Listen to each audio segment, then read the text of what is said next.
come on out to Brown Mountain Bottle Works at 115 East Union Street in Morganton, North Carolina. The place to be for great craft beer. Browse their shelves filled with hundreds of craft beer selections. Relax and enjoy one of their 8 draft taps. Show your love for the store with their logoed t-shirts, hats, and glassware. Want to see what they have in stock 24 hours a day? Check out their website at www.brownmountainbottleworks.com. We'll see you there.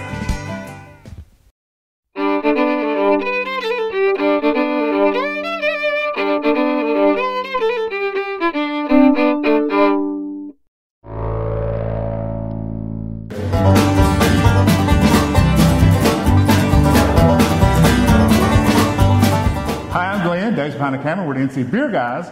Welcome to another episode of NC Beer Buzz. We're very excited to be in another new brewery today. We're up in Salisbury, North Carolina, Rowan County, for you guys who don't know, the home of cheer wine. We're not talking cheer wine today, we're talking the right beverage, craft beer. And we're in at the new Sarum Brewing Company in Salisbury, right on North Lee Street, right? Yes. Good. Sure. And Andy's the brewer here, and Andy's going to show us around. We're heading toward the opening in middle of April. We might be soft opening before that, so if you happen to be around, you might check in and see if they're open, but the grand opening is going to be in the middle of April. So when you see this, you'll realize that they're not quite finished in some aspects when you see today, but by the time you get in, they'll be ready to serve you some great beer. Absolutely. Thanks for having us in. Yeah, thank you. We're so excited. Appreciate it. Now, New Sarum has been operating kind of in the back, or some people know the brand from the restaurant. Yep, we were selling our stuff at Salt Caper in Mooresville, Salt Caper in Salisbury, La Cava here in Salisbury, and also Lee Street Theater here in Salisbury. We've been to a couple events over the past 3 years. I actually met you guys at Oktoberfest. Yep. About 3 years ago, probably. Now, that was a very small, just in-house system. Yeah, that was a small brew magic how pretty much everybody starts. That's what we were brewing on. Now, you've always been a brewer associated with New Sarum? Yes. Okay. I've always been the head, brewmaster, I guess is the name, since the very beginning. Little 900 square foot building, pumping out some pretty good beer. Everybody seemed to enjoy it, so we opened this big bad boy. And by big bad boy, this is like nothing like you're used to. It's not going to be a restaurant for one thing. It's going to be beer, craft beer, nice tap room. Talks about a tap room. We've got seats for quite a few people in here. Yeah, I think there's about 43 stools in here, 43 or somewhere in there, yeah. And for the people who know North Lee Street, you're in behind what's out front? It's called the Gateway Building. It's where like downtown Salisbury Incorporated is. Okay. Right by the bus station and the train station, right? Yep. Or in like a back door. Good. And we see you got a nice tap handles put in. Yeah. You're going to have, how many is that, like 12? It's 12 plus 2 CO2 purgers for growlers. Good. And you are going to have flagships and some things changing up. You always have some flagships on, the same beer? Yeah, we had to whittle our 17 beers down to 5 for us to try to manage it. Yeah, open with. We end up with 142 Blonde Ale with grits. That's a highly sought after beer, along with the blood orange wheat, which is actually called Hurley Park blood orange wheat. Those two have the longest probably lines at any of the events we go to. We just got done packaging the Roundhouse Robust Porter. So let me interrupt. So we're going to package from day one out of the new facility. Yes. There'll be cans available right on the marketplace. 12 cans, And they're like going to be out by mid-April also? Or? They will be done April 2nd, so they'll be here for April 16th, our grand opening. And then you'll have them out and about in local places? Yes. Lord willing, yes. Okay, I got you right. So those 5 cans that Dave showed earlier in the intro will be the flagships. Yes. But then the joy of doing a brewery is you're doing some things always new and different and wonderful. We actually developed a 2-barrel brew house. You'll see that just here in a little bit, with 2 4-barrel fermenters for one-off stuff. Like I said, we have 17 beers in our portfolio right now, and we had to whittle that down for the 30-barrel system to start out with. The last 2 are the High Rock Red Ale and the Old Stonehouse IPA. So all 5 of those will be in cans and in kegs all the time. Always on draft here. Good. And wherever anybody else wants to take it. Okay. So let's see the backside. Yeah, come on in. So was the challenge stepping up from brewing in a smaller system? I mean, this is no small system. No, it's a very, very big challenge, actually. What we ended up doing is really trying to solidify down our numbers and look at hop utilization factors, for instance, make sure our brew house efficiency is as high as possible, because the more grain we put in, the higher cost it is for us, the higher cost it is for you guys to buy, and we want to make sure we have a great product that is, very cost efficient. So let's talk about the system. What is the capacity in the new place?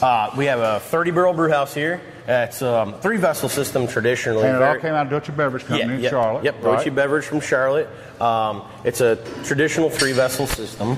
It's like English born, so it has a mash lauter ton combo, kettle, and then we have a whirlpool as well. And you may be going to get to this, but I see a piece of equipment that I don't always see labeled a cereal cooker. Yes, I try to be as somewhat German in my techniques. So I like to use a method called cereal cooking. Basically, we cereal mash in. It's a 4-step breast, and then we actually boil that. Breaks down the beta glucan, and then we actually pull that from the cereal cooker, full grist into the mash tun. Basically, like reverse decoction. So like the grits. Yeah, so for 142, it's designed specifically for 142, the grit beer.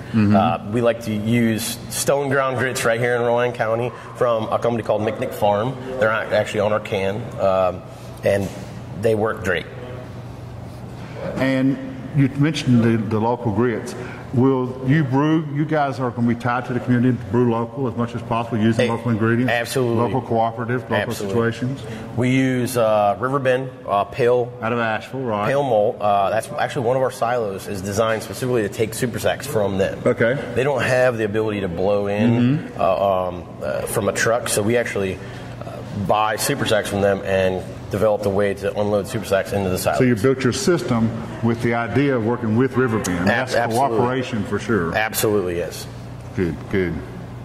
Again, like I said, it's traditional, sort of British-born 30-barrel system. And over here, if you want to check this out, this is our 2-barrel system. It's pretty interesting as well. It's steam-driven. Bought from Deutsche Beverage and developed to brew our specific style of beer, which is protein rests raised to our saccharification rests, and then just fly sparged out. Now, I know you're gearing up for the opening, grand opening, trying to have enough beer that you won't be out the second day you're open. That's always a problem when a new brewery opens and then all of a sudden they have over demand. Well, we try to circumvent that by putting as many fermenters in as possible at the very beginning, and try to kind of gauge from the events that we've been to in the past 3 years which beers really take off, and the ones that we're going to have to work on, try to push a little bit harder. But at the same time, this is going to be a whole new ball game. Yeah, it's hard to judge some of those things. It's very intense. We have a great sales team lined up. We're still in process of getting certain things like our delivery trucks. But you're going to self-distribute? Yes, we're self-distributing. Hopefully they're working on that wall, trying to get that cap up a little bit for us. We'll shout out to Craft Freezer. Yeah, definitely. That's right. But yeah, we're going to do it ourselves for a while, and we'll see how it goes. We really want to be in Food Lion because Food Lion was developed here in Salisbury. Yep. So we're trying to work that as well, try to get into Food Lions, and go from there, one step at a time. Oh yeah, you got to take baby steps before you can succeed. Absolutely. You want to see the fermentation? Sure. Come on, walk over. Let's check it out.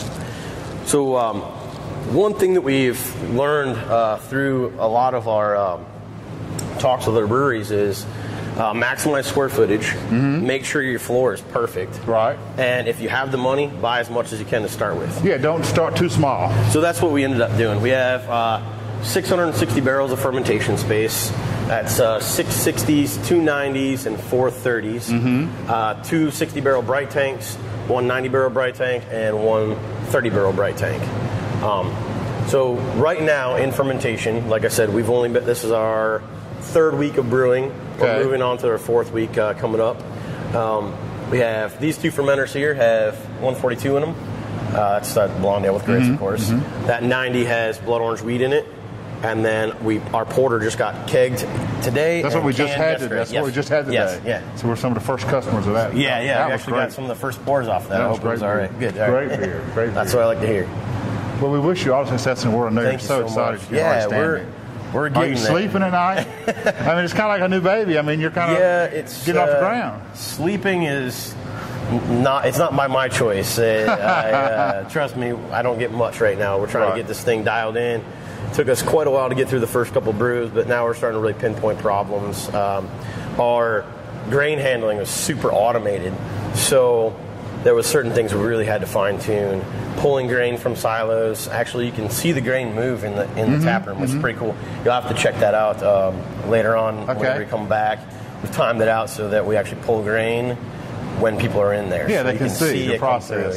And again, they feel tied to what they're drinking. They see it being made. They know it's local. 100% what we're trying to do here, and we've been trying to do since the very beginning, was to, fine tune that Salisbury people meets Salisbury Brewing Company, sort of make sure they feel as attached to this as we are. Right, and some sense of ownership of the success. So. Very, very much so. Right, that's why it says Salisbury Brewing Company. New Sarum, Salisbury Brewing Company. Right.